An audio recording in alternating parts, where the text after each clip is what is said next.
श्री कृष्ण वंदे जगत गुरु। मैं कैलाश शास्त्री एक बार फिर से आप सभी का अपने चैनल संस्कृत शिक्षा पर हार्दिक अभिनंदन करता हूं, स्वागत करता हूं। कल हमने संधि की परिभाषा जानी, उसके बाद संधि के जो तीन भेद हैं उन तीन भेदों को जाना। उनमें से आज पहला जो भेद है स्वर संधि, वो हमारा विषय है, टॉपिक है, सब्जेक्ट है। तो स्वर संधि और उसके कितने भेद हैं आज उनको जानेंगे, और उसके बाद कल से लगातार उन सभी संधियों को 1 बाय 1 करते चले जाएंगे, एक एक संधि एक दिन में करेंगे। और आशा करता हूं आप क्लास में बने रहेंगे और ध्यान लगा करके पढ़ेंगे तो निश्चित रूप से आपको संधियों का अच्छे से ज्ञान हो जाएगा, कोई दो राह नहीं है। तो संधि और संधि के तीन भेद में आज सबसे पहला भेद कर रहे हैं हम स्वर संधि।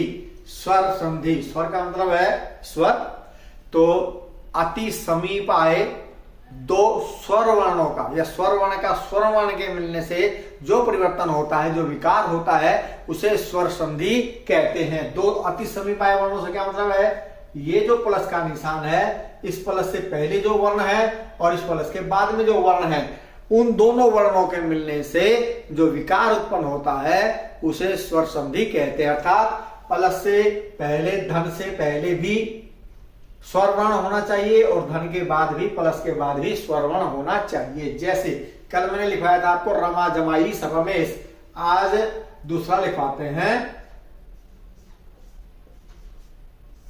हिम प्लस आलय। यह जी हिम प्लस आलय, हमने वर्ण संयोजन और वर्ण विच्छेद दोनों किए हुए हैं। तो प्लस से पहले इधर जो पहला अक्षर है वो क्या है, वर्ण है और इधर जो वर्ण है वो क्या है, आ।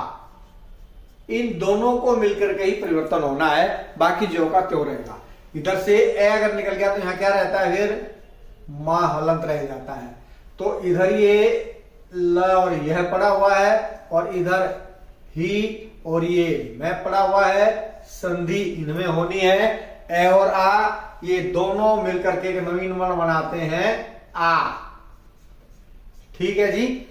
और ये स्वर जिस व्यंजन के साथ मिलेगा उस व्यंजन में इसकी मात्रा लगेगी। आ नहीं जुड़ता है, उसकी क्या जुड़ती है, मात्रा। तो आ की मात्रा जो है किसमें जुड़ेगी, हल, यानी कि व्यंजन में। व्यंजन क्या है यहां पर, मैं। तो आप ये मान के चले म प्लस आ, इन दोनों का मिलने से क्या बनता है जी, मां। मैं में आ की मात्रा जुड़ गई, बन गया मां। ठीक है जी। लिखना हमने सीधा है, इतना नहीं करना है, नीचे गए तो समझाने के लिए किया गया है। हिम जमा आले है बराबर, क्या बन जाएगा जी, बराबर। ये पहले ही, ये मैं था, मैं में मिल गया ये आ, बन गया मां। आगे क्या पड़ा हुआ, ल और ये,